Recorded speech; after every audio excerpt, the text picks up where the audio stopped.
I hate it when lack of gun laws makes people murder innocent civilians. I Mm. hate that. Yeah, I wish they would make that a crime. I wish they would make that a crime. We are the Arms Attorneys. Today we're talking about the recent attack at Lakewood Church over the weekend. We're going to talk about what happened at Lakewood. We're going to talk about how fewer laws actually saved lives.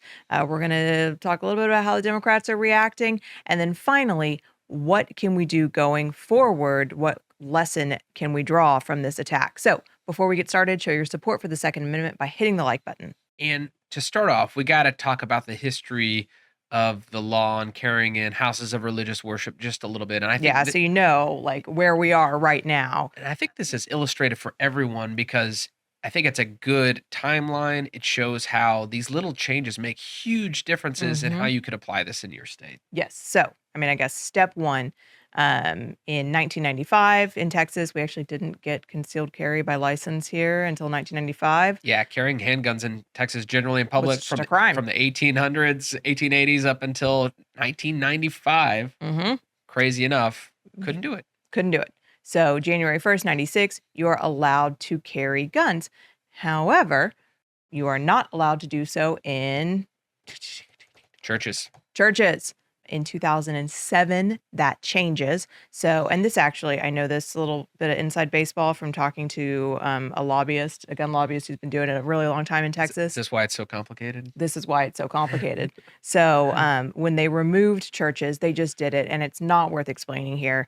But anyone who read the law would be like, what? Because churches were still prohibited, but then you had to read all the way down in this tiny little subsection where it was just hidden away that you actually could carry into a church, except that the church could post trespass signs, basically, that made it a crime to carry inside, only if they posted signs. And the reason they did that actually is that they were trying to hide it from the Democrats. Yeah. And so like the lawmaker who wanted the bill, like handed the NRA lobbyist and like his staffer like a wad of cash and told him to go get drunk till they figured it out. So they like wrote that in a bar, which explains why it's so complicated. But so anyway, that was 2007. Yeah. Then more recently, right? Yeah. Well, I'd say 2007. It's worth noting at the same time, Texas, we added civil immunity for self-defenders. So the same time that we're starting to pull back some of these gun-free zones, we add this protection where if you're acting in justified defense, that you are immune from damages. Somebody can still sue you. You still got to respond to a lawsuit. But at the end of the day, if your conduct was justified, you wouldn't lose your house or your car or, maybe your retirement account because your conduct was justified.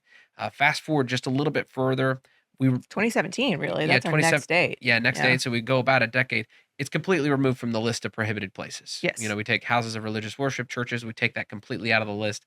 It kind of floated around for a little while. All remainder language got deleted with the passage of Texas constitutional carry. That was in 2001. 2021.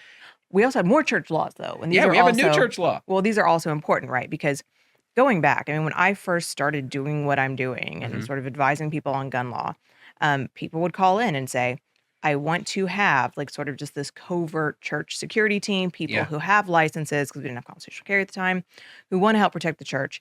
Am I allowed to do that? And we just would look at the occupations code, which is what in Texas says, this is what licensed security does. This is when you're, essentially violating the occupations code by pretending to be licensed security, right?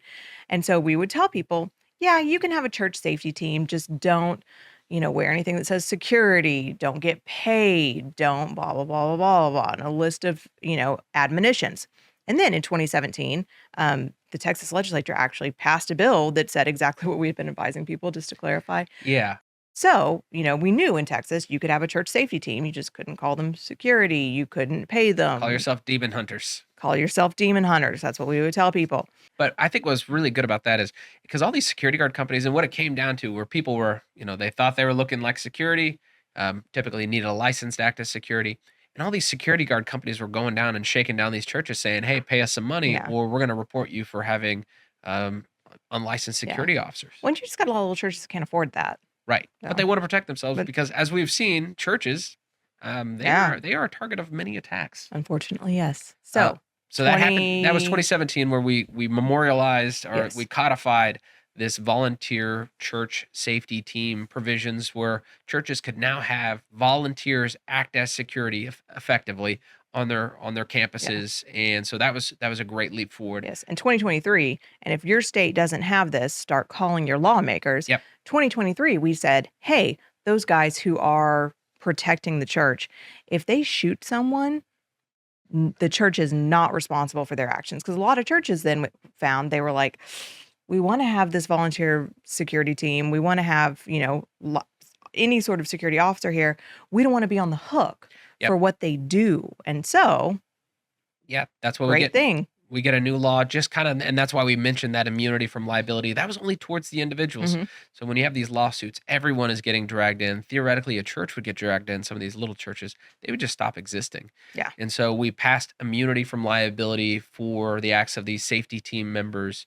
So let's say we find ourselves in this kind of Lakewood Church scenario. Now the church would be immune from damages. Absolutely. But I think that leads us kind of into our first question. So we give all that background to show how all these little laws have been chiseled away over time, how we've added protections for our self-defenders, for our houses of religious worship. So let's talk about what happened at Lakewood. Armed person, purportedly a woman with a 5-year-old child, went into Lakewood Church, had a long gun, had a trench coat, had a backpack, began her attack, and then was immediately shot by security. Yeah. Immediately. The current report now, we have one deceased. That's her. That's our attacker.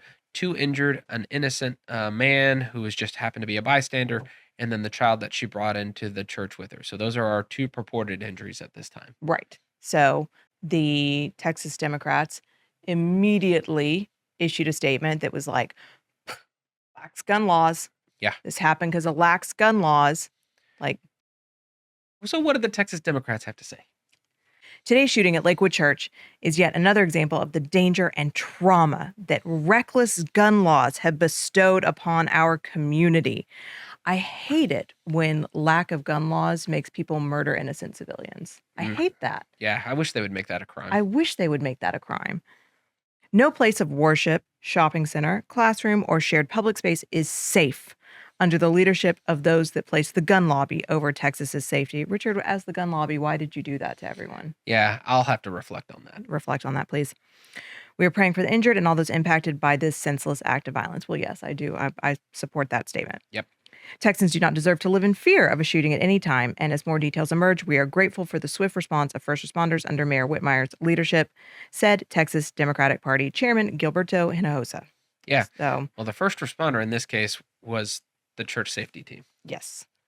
Also, I will say, if I could not carry, I would live in fear of shootings at all times. So please don't do that to me, Texas Democrats. You're right. You make a good point. But I do think this brings up kind of something that we brought up in the intro is like, it is a pretty clear straight line. I mean, we just laid it out how fewer laws in this situation save lives. Yes. And how by empowering our self-defenders, empowering our houses of religious worship. I mean, somebody fact check me on this, but I think one of the biggest determining factors in one of these kind of incidents is the first time the attacker meets armed resistance. Armed resistance. They turn the guns on themselves almost immediately, almost every time. Yes, that is an FBI statistic. So, thank you for bringing that up. I will also say we got concealed carry in Texas because someone was shooting up a restaurant. It's a very famous, so I won't go through the facts, but someone was shooting up a restaurant and nobody could have guns. And someone actually had one in their car, maybe lawfully, maybe unlawfully at the time, right? Because it was still really difficult to travel with one at that point. And that person rushed in with their handgun. So a lot more people died because there was not a person there to provide armed resistance. Yep. So it just is. So, Texas Democrats, what is the takeaway, though, going forward? Yeah, I think this is a good model for other states. I really do. And not just for houses of religious worship, for all of our gun-free zone places, our places where why won't criminals just get the memo on this? But for all of these places. That criming where it's easy to crime is a better place to crime. I wish somebody would teach them not to do that. I'm with you, but you can see how they make that connection. But I think it's a good model. It shows how we start pulling back the onion layers on this, start making it not a place where the vulnerable congregate, start empowering the people who congregate in those locations to defend themselves. And this is, to say that this is exactly how I envision this law to work, this is exactly how I envision this law to work. Yes. And we can just see, look back at 2 other church shootings in Texas.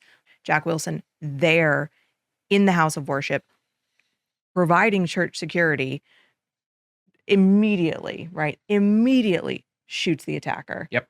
Look at Stephen Williford, not actually inside the church, skipped church that day, right? No one else can provide armed resistance in the church. He's outside the church, hears shots next door. So many people die. Yeah. And if Stephen Williford had been in there that day, I know he would have been carrying, and I know that he would have been able to act before that many people died. So I mean, you can just look at how these things play out and understand that it's not the gun laws. No. Speedy recovery to the innocent child, to our innocent bystander. I mean, the laws worked. The laws worked. But we hope you enjoyed this discussion. If you did, consider subscribing, hitting that like button, and help us fight the anti-2A algorithm by sharing this video. And please comment for us below. Do more guns make us safer? Do you think that we should rid ourselves of all gun-free zones? Until next time, we're the armed attorneys.